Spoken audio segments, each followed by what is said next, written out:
ایاک نعبد و ایاک نستعین، ہم تیری ہی عبادت کرتے ہیں اور تجھ سے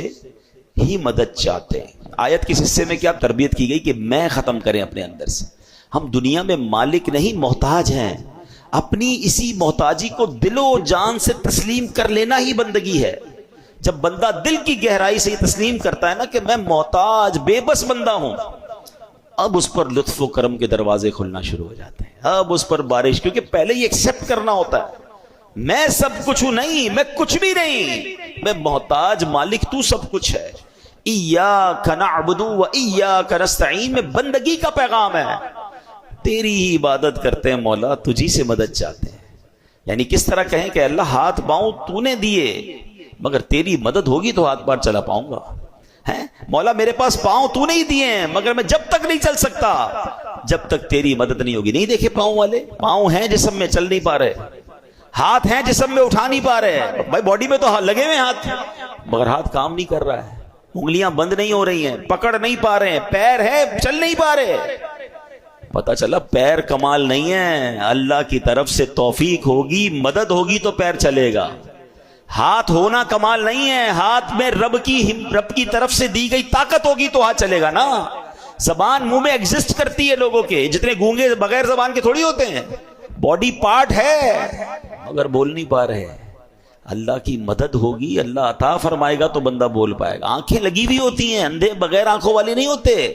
ان کی باڈی میں آنکھیں فکس ہیں، ہماری جیسی آنکھیں، بعض ہوگا تو یقین نہیں آتا یہ بندہ اندھا ہے، بالکل اچھی آنکھیں صاف ستھری نظر آ رہی ہیں اس کی آنکھیں، اچھا دیکھ بھی ہمیں رہا ہوتا ہے، ہمیں لگ رہا ہے ہمیں دیکھ رہا ہے، مگر اس کو کچھ نظر نہیں آ رہا ہے۔ پتا چلا کہ یہ بات اجاگر بار بار دل میں کرنی ہے، مولا سب کچھ دیا ہے تو نے، مگر اس کا فائدہ مجھے جب پہنچے گا جب تو چاہے گا، تیری مدد ہوگی، میں محتاج۔ جب بندہ اس طرح رب سے کنیکٹ ہو جاتا ہے نا، اس طرح رب کی بارگاہ میں رجوع لاتا ہے اور یہ ایکسپٹ کرتا ہے دل سے، ایاک نعبد و ایاک نستعین، تیری ہی عبادت کرتے ہیں، تجھی سے مدد چاہتے ہیں، ہم محتاج، تو مالک۔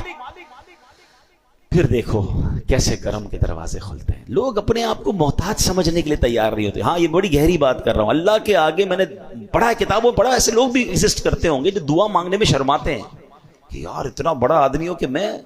لوگ کیا کہیں گے، اللہ کے آگے روتے نہیں ہیں، اللہ کے آگے گڑ گڑاتے نہیں ہیں، ان کو شرم آ رہی ہوتی ہے اپنے سٹیٹس کو دیکھ کر۔ تف ہے کہ اگر تم دنیا میں کسی مرتبے پر پہنچ گئے اور احکم الحاکمین کے آگے سجدہ کرنے میں، گڑ گڑانے میں، محتاجی ماننے میں تمہیں تکلیف ہو رہی ہے تو تیار ہو جاؤ، پھر بڑے محتاج بن جاؤ گے۔ ارے اس کے آگے تو سبھی محتاج ہیں نا، کون ہے کائنات میں جس کو رب کی مدد کی ضرورت نہیں ہے؟ اگر آج مرتبہ، عزت، شہرت، دولت، کوئی مقام، کوئی سٹیٹس ہے بھی میرے پاس تو دیا کس نے ہے؟ ہم تو یہاں یہ سمجھاتے ہیں کہ اپنے ماں باپ کے آگے کبھی مت کہا کرو میں بڑا آدمی ہو گیا ہوں، یہ بھی غلطی کرتے ہیں لوگ۔ اگر کوئی عزت مل جاتی، دولت مل جاتی، اسٹیٹس مل جاتا ہے تو امی ابو کو کہہ رہے ہوتے ہیں بڑا افسر بن گیا ہوں، بڑا آدمی بن گیا ہوں، اب ٹائم نہیں ہوتا، پتہ نہیں میرے آگے پیچھے کتنے لوگ ہوتے ہیں، کتنے ملازمین ہیں۔ نہیں، دنیا کے لیے آپ کچھ بھی ہو، ماں باپ کے آگے بچے بن کر ہی رہیں، ان کے پیر دبائیں، ہاں ان کو یہ نہ کہیں میں بڑا ہو گیا ہوں، ان کا بچہ ہی ہوں میں، اور ان کو یہ احساس دلائیں کہ دنیا میں کچھ بھی بن گیا ہوں آپ کے قدموں میں، ہوں آپ کا بیٹا، ہوں آپ کا بچہ، تو عزت ملتی ہے نا، تو دعائیں ملتی ہیں۔ ماں باپ پہ بھی افسر ہی جھاڑیں گے، ماں باپ تو پھر بھی ماں باپ ہے، وہ تو رب ہے نا، خالق کائنات کے آگے تو میں محتاج، میں کچھ بھی نہیں۔ ایکسپٹ کیا کرو، اللہ کے آگے گر گڑا کر کہا کرو کہ اللہ جو کچھ ہوں تیری عطا سے ہوں، اور بندہ تیرا ہوں، محتاج تیرا ہوں۔ جس دن یہ کیفیت دل میں پیدا ہوئی نا کہ اللہ کے آگے بندہ سرنڈر کرتا نظر آئے، عاجزی کرتا نظر آئے، محتاجی کا اظہار کرتا نظر آئے، پھر دیکھو اس کی بارگاہ سے کرم کے کیسے دروازے کھلتے ہیں۔